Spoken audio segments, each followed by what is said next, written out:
Good afternoon, folks, for the people who are here live as this broadcast is being done. Those of you who know me or know a bit about my background know that I'm a third generation gospel preacher. That being that my grandfather, my uncle, they both preached.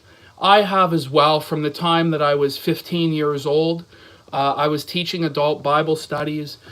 I was doing full-fledged sermons, and so I have nearly a decade of experience doing this sort of thing under my belt.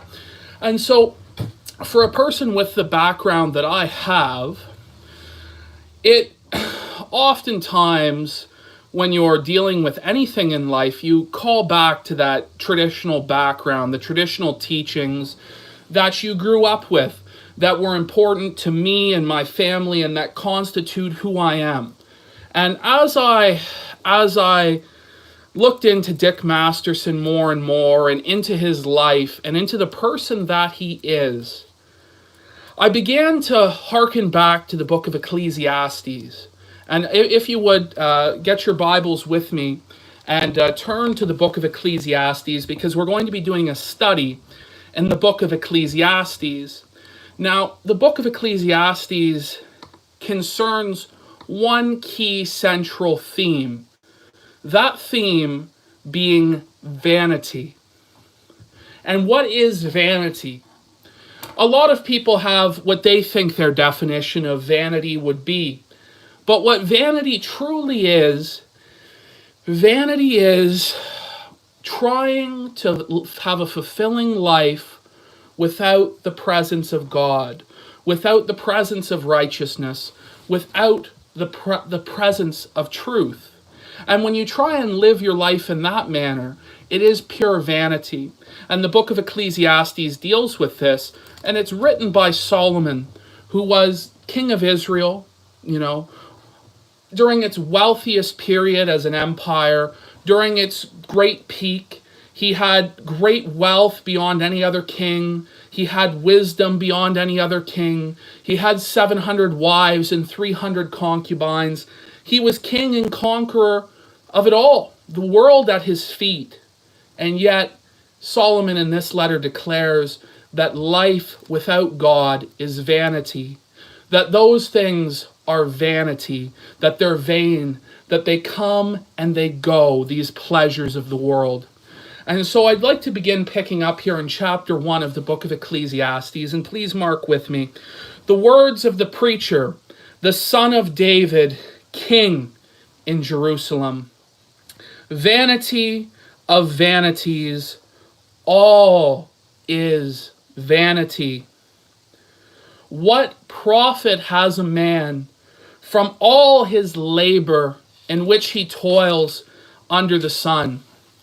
One generation passes away, and another generation comes, but the earth abides forever. The sun rises and the sun goes down, and hastens to the place where it arose. The wind goes toward the south and turns around to the north. The wind whirls about continually and comes again on its circuit. All the rivers run into the sea, yet the sea is not full. To the place from which the rivers come, there they return again. All things are full of labor. Man cannot express it. The eye is not satisfied with seeing, nor the ear filled with hearing. So all of nature continues, right? The winds blow, the streams come into the seas, everything circulates, the earth revolves around the sun, the laws of gravity continue. All these natural phenomena continue. But us, as mere human beings, our lives are short. They're but for a blip.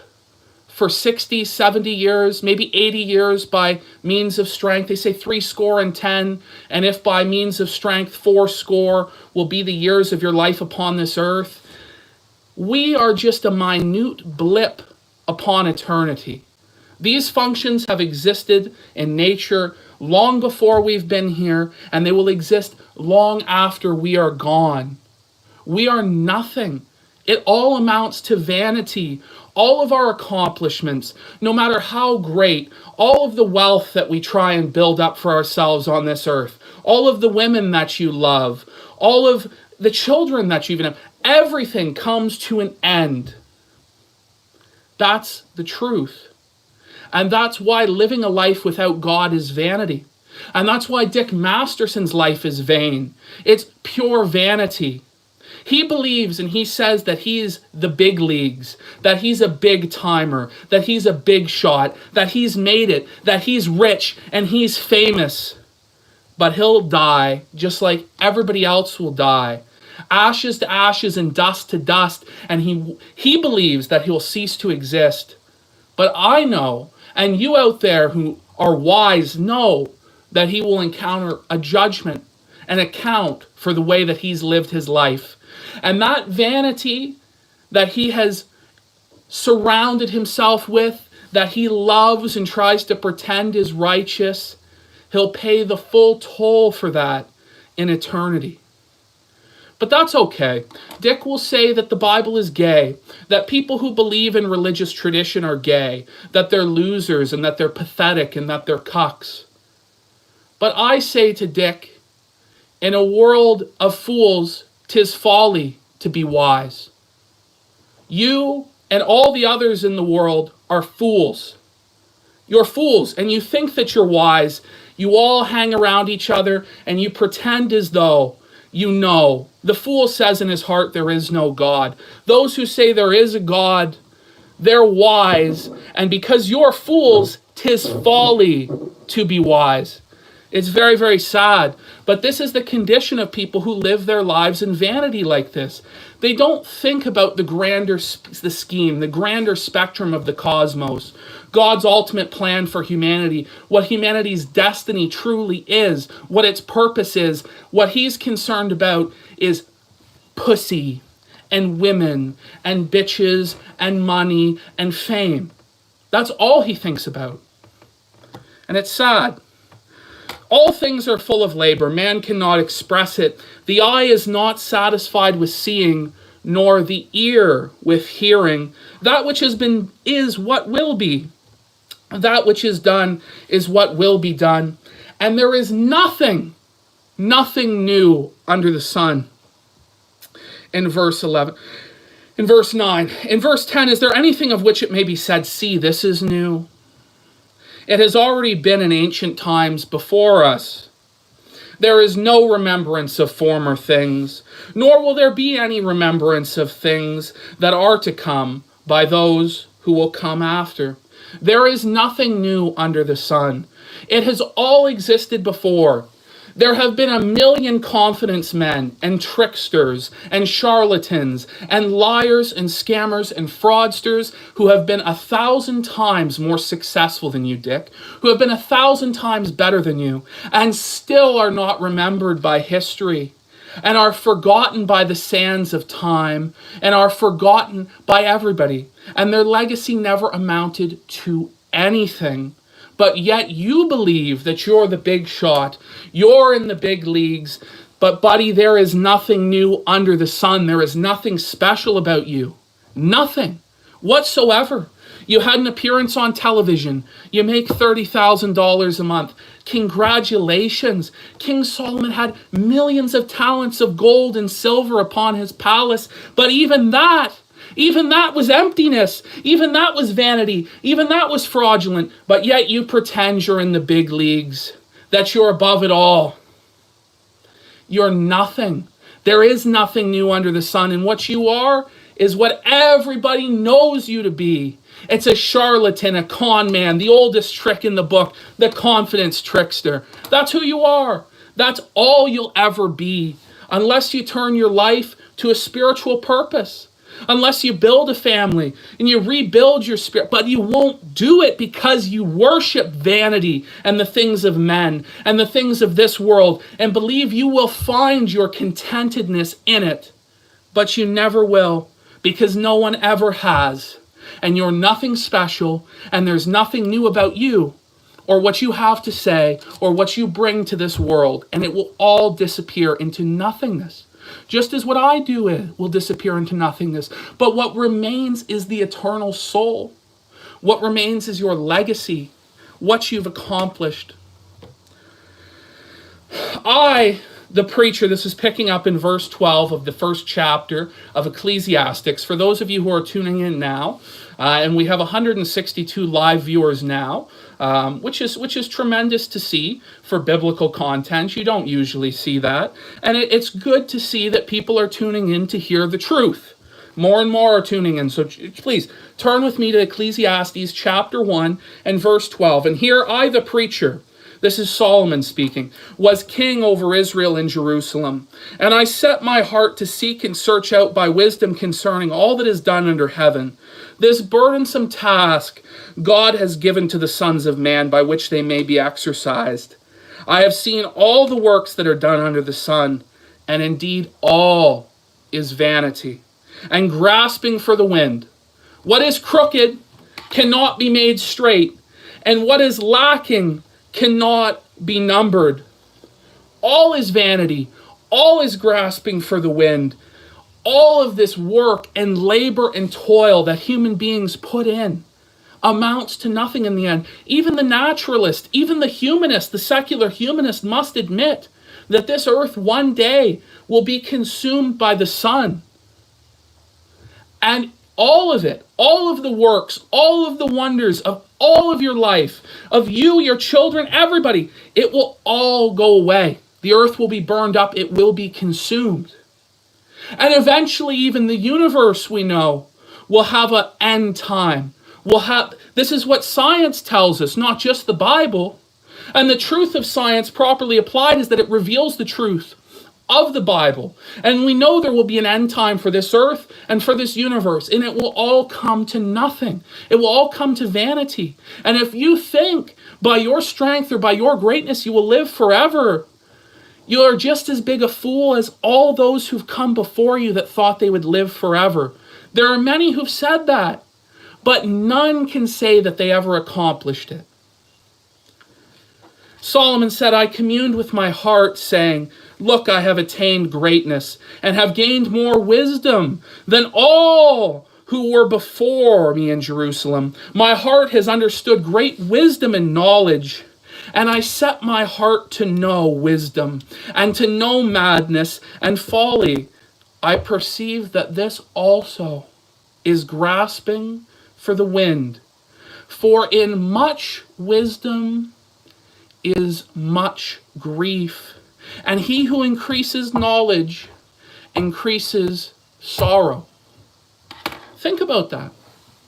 This is Solomon, the wisest man to have ever lived, the man who wrote the entire book of Proverbs, one of the single most exemplary works on human wisdom and understanding that's ever been written. And here Solomon says that wisdom itself is folly, that the pursuit of wisdom itself is ultimately folly. It ultimately comes to nothing. The pursuit of knowledge is ultimately folly.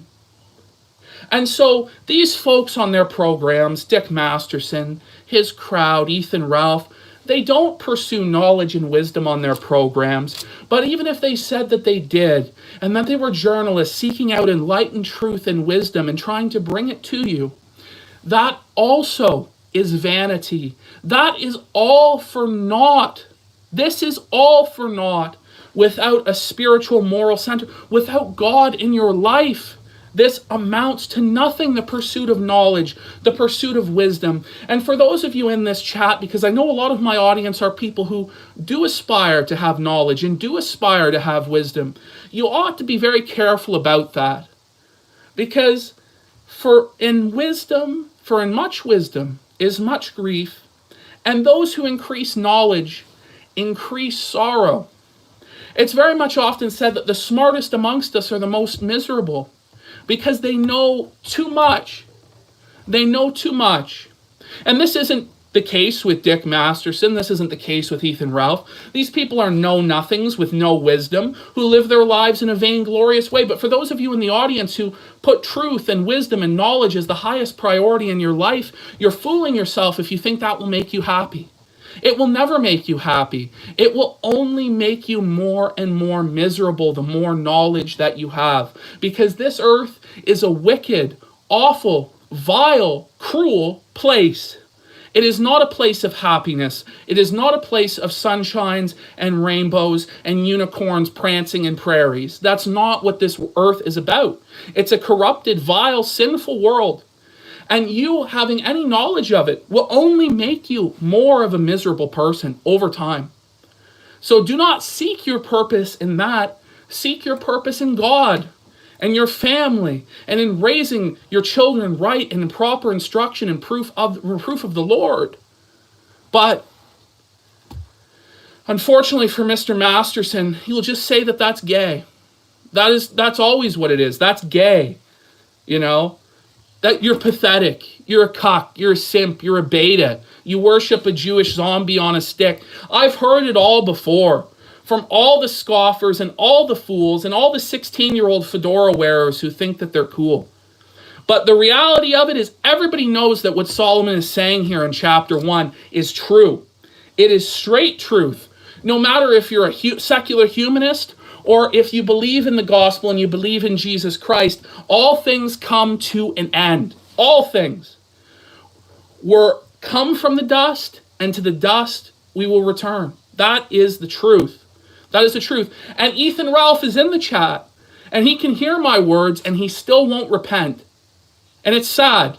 You know, you tell Dick what I said about his vain lifestyle, the vanity of vanities that is him, trying to be a Hollywood star. What is the glory and fame of a Pizza Hut commercial compared to being king of all Israel with servants and wives? We'll get to that in a minute here. We'll turn to chapter 2 with me now. I said in my heart, come now, I will test you with mirth. Therefore enjoy pleasure. But surely this also was vanity. I said of laughter, madness, and of mirth, what does it accomplish? But we have the LA-based comedian here. He's a very funny man. Very funny. He knows how to raise his voice. He knows how to shout and scream.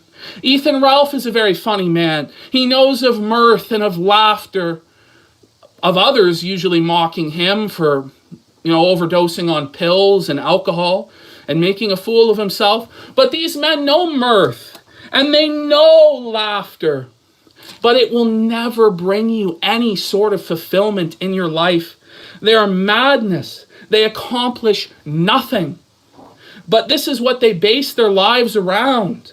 They base their lives around comedy, around mirth, around laughter. It is like the fool who, instead of building his house upon the rock, sat and built it upon the sand. The foundation is flawed. The chief cornerstone is Jesus Christ, upon which you are to build your life, and you will have a happy and fulfilled life. But the fool Ethan Ralph, the fool Dick Masterson, say in their heart that there is no God. They say to you not to worry about your eternal soul, but to worry about bitches and money and wealth and fame, as though those things actually matter. They're all ephemeral. They're all temporary. We're here one day, we're gone the next. Tomorrow you might be hit by a bus. Then what will you do? Tomorrow you might have a heart attack, Ethan. The blubber might constrict your heart and kill you. Then what will you do? I know what I will do if my hour is called upon. I will get upon my knees and thank the Lord Jesus Christ for making me his child, for dying upon the cross for my sins, that his shed blood might make me whiter than snow. But you will have no defense, and trembling you'll come down upon your knees, and you'll say, Lord, did I not prophesy in your name? Lord, did I not exorcise demons in your name? Did I not do this in your name? Depart from me, for I never knew you, Dick. Depart from me, Dax. I never knew ye. Depart from me, Ethan. I never knew thee. And you have him say, be careful what happens to false prophets. But the hypocrite reveals himself, and we know a tree by its fruits. And Ethan, if you look at the fruits of your tree, we see that you are the false prophet. You are the wolf. in sheep's clothing, that come to decay and destroy, that come to feed on a right-wing conservative audience, the majority of whom are Christian. And you try and sell them lies that you're going to help them politically, that you're going to improve their movement, but you care little for that. You care only for lining your own pockets, for your own greed and your own vanity. That's what you care about. It's sad to see. It's sad to see. But they will quote a verse out of context, which is only mere pretext in and of itself, and pretend as though they know. But they have no idea what this book even says because they're ignorant and they refuse to read it. They refuse to read it.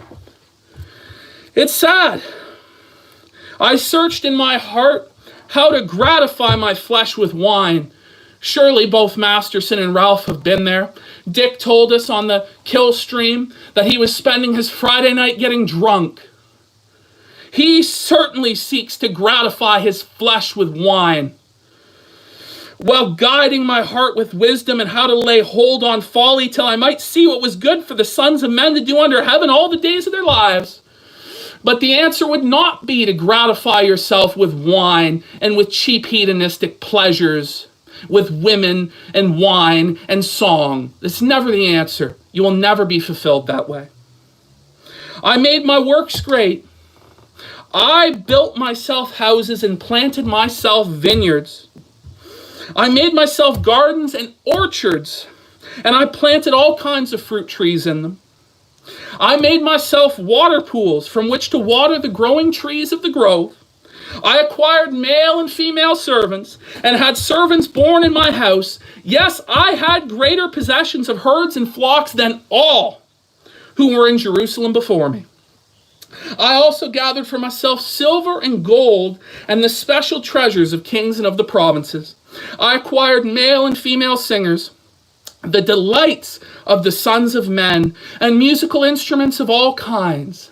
So I became great and excelled more than all who were before me in Jerusalem, and my wisdom remained with me. So think of all that Solomon has. Think of all that he has here. Servants, great pools of water, orchards of fruit trees, servants born in his house, gold, silver, treasure beyond what any man in that land had ever had before him. The richest man in the history of this kingdom. And yet he still wasn't fulfilled. And you have to remember, Dick Masterson has a lowly, measly $30,000 a month. And I know to a lot of you, you think $30,000 is a lot of money. But Mark 8 says, what shall it profit a man if he gains the whole world and loses his own soul? Vanity of vanities, you shall find no fulfillment in material possessions. You cannot. It is impossible. Solomon here had it all. Had all the servants, had all the wives, all the concubines, all the gold, all the silver, all the orchards, and it was never enough.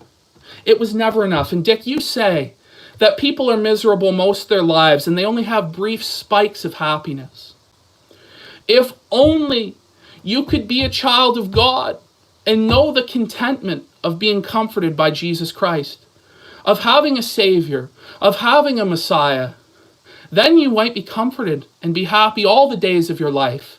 But materialistic pleasure chasing and hedonism will never, ever, ever, ever lead to a contented and fulfilled life, no matter what cope you might try, or no matter how you might spin it, and no matter what you say. Even if you say that this book is gay, even if you say it's all lies, it doesn't change the fact it's true. And the answer that you proclaim to this book will determine your fate in eternity. And I want you to just consider that for one moment. What if your worldview in life is wrong? What if I am right? Have you considered that? What the cost will be of your actions? No, never occurred to you. Sad, a man without a family, a man without a God, a man without a purpose. You just have a man with bitches, and money. It's disgusting. It's disgusting.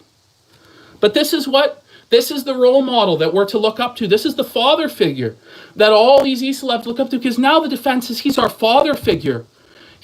We love him and respect him, and we look up to this man, and that's why we defend him. It's not because he lines our pockets or because he has access to our doxes or identities and that he might release them at any time to the public or sell them to companies, and so therefore we have to kowtow to his... No, it couldn't have been that. No. We look up to this man. Well, if you look up to this man, you're a sick person.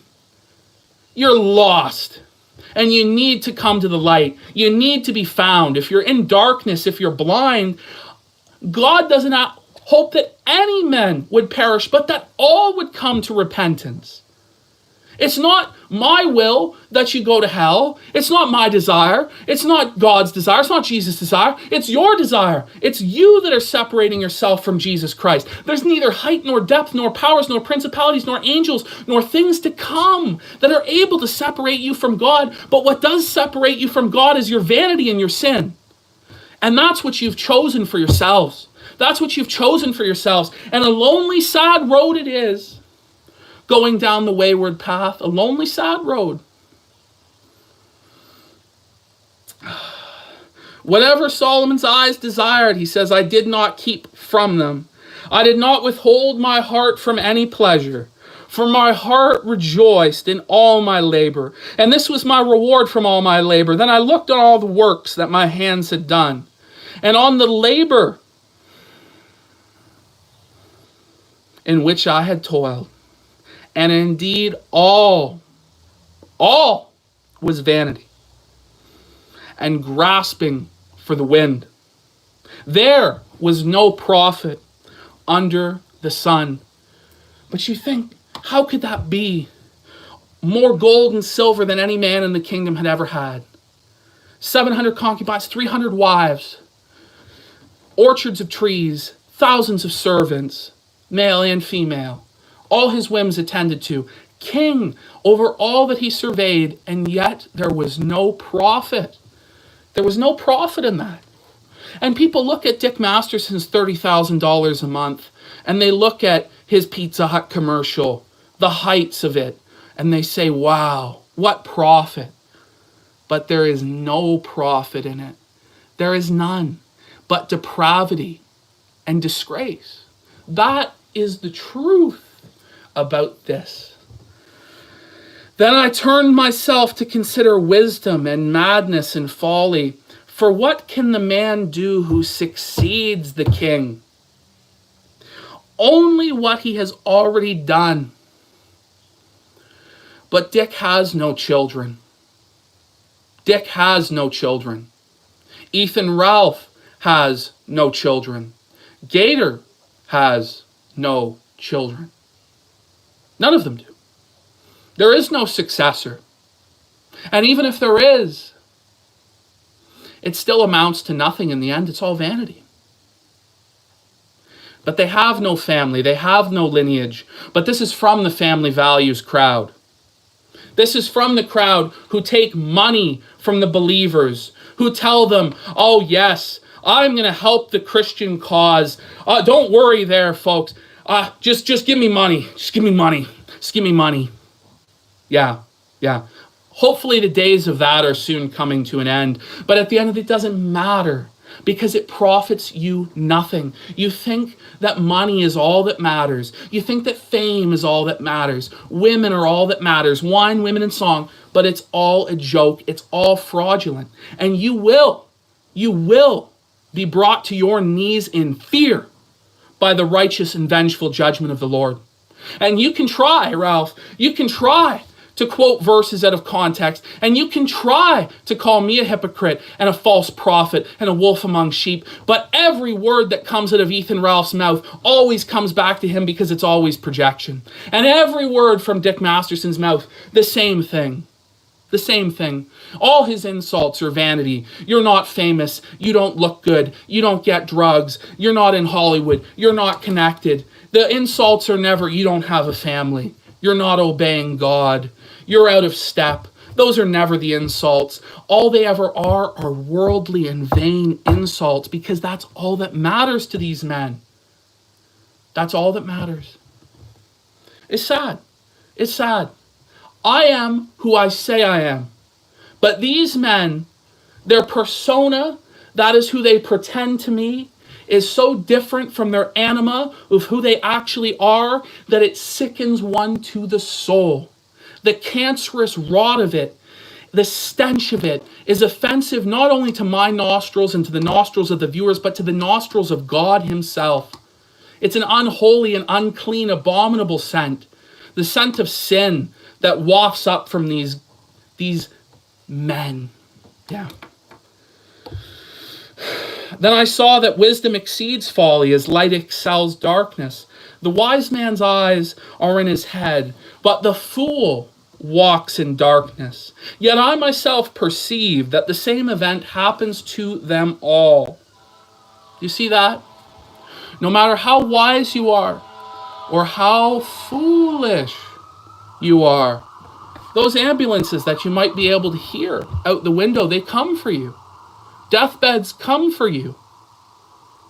You'll be on your deathbed one day, and you'll be thinking, what will my answer be in eternity? What will my fate be? And you might think it's just blackness, but deathbeds are coming. Ambulances are coming. They come for us all of us. We all have come from the dust, and to the dust we will return. Wise and foolish all. Wise and foolish all. So I said in my heart, as it happens to the fool, it also happens to me. And why was I then more wise? Then I said in my heart, this also is vanity.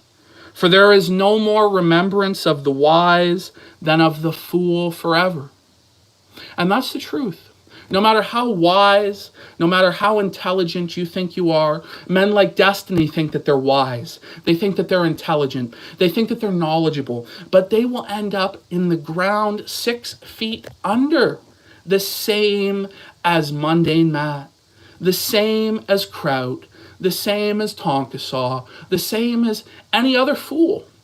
The wise and the intelligent will also end up in that same ground.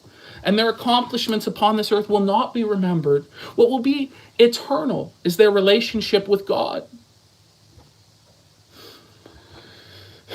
Since all that is now will be forgotten in the days to come.